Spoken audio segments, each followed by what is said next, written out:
নমস্কার বন্ধুরা, আজ আমি বেলের শরবত বানাবো। বন্ধুরা, আমার ভিডিওটি ভালো লাগলে লাইক কমেন্ট শেয়ার করবেন। নতুন কোনো বন্ধু যদি আমার ভিডিও দেখে থাকেন তাহলে আমার চ্যানেলটাকে সাবস্ক্রাইব করবেন। প্রথমে বেলটাকে আমি ফাটিয়ে নিয়েছি। এখান থেকে এইভাবে বেলের ভেতরে যে অংশটা আমি বের করে নেব, চামচ দিয়ে বের করে নিচ্ছি।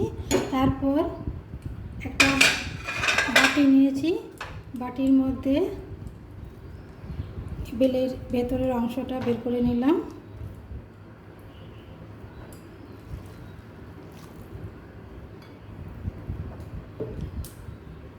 এরপর এই বেলের মধ্যে জল দিয়ে দিলাম, হাফ গ্লাস জল দিলাম। এই বেল আর জলের মধ্যে হাফ চামচের কম লবণ দিয়ে দিলাম। এরপর চিনি 2 চামচ দিয়ে দেব।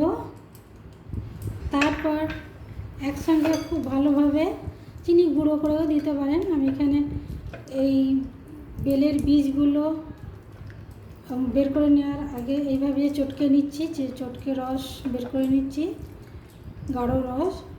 আর এইভাবে চটকাতেই চিনি আর লবণ ভালোভাবে মিশে যাবে, এই জন্য একসঙ্গে সব দিয়ে দিলাম।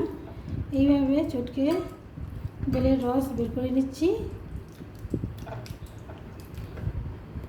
এইভাবে চটকাতে ঘন বেলের রস বেরিয়ে গেছে।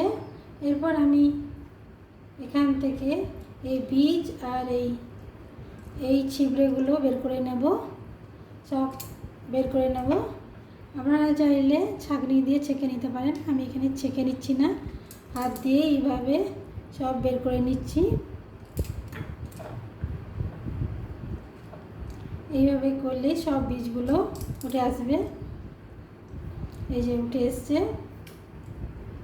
সব বীজগুলো উঠে এসছে, আর বীজ নেই, সব উঠে গেছে। এরপর একটা গ্লাস নিলাম, গ্লাসের মধ্যে 3টে বরফের টুকরো দিয়ে দিলাম। তারপর বেলের জুস দিয়ে দিলাম।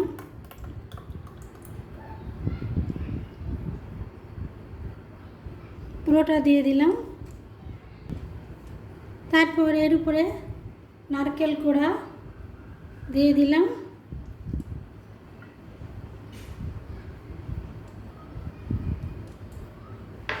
এরপর চেরি ফলের টুকরো একটু সাজিয়ে নিলাম, দেখতে ভালো লাগার জন্য চেরি ফল দিয়ে দিলাম।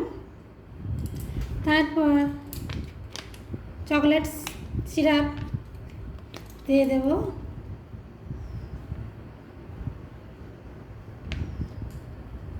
হয়ে গেল বেলের শরবত।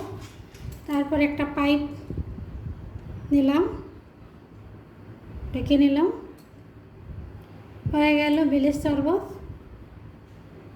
কত সুন্দর হয়েছে। বন্ধুরা, ভালো লাগলে লাইক কমেন্ট শেয়ার করবেন। নতুন কোনো বন্ধু যদি আমার ভিডিও দেখে থাকেন তাহলে আমার চ্যানেলটাকে সাবস্ক্রাইব করবেন। কত সহজে বেলের শরবত তৈরি হয়ে গেল।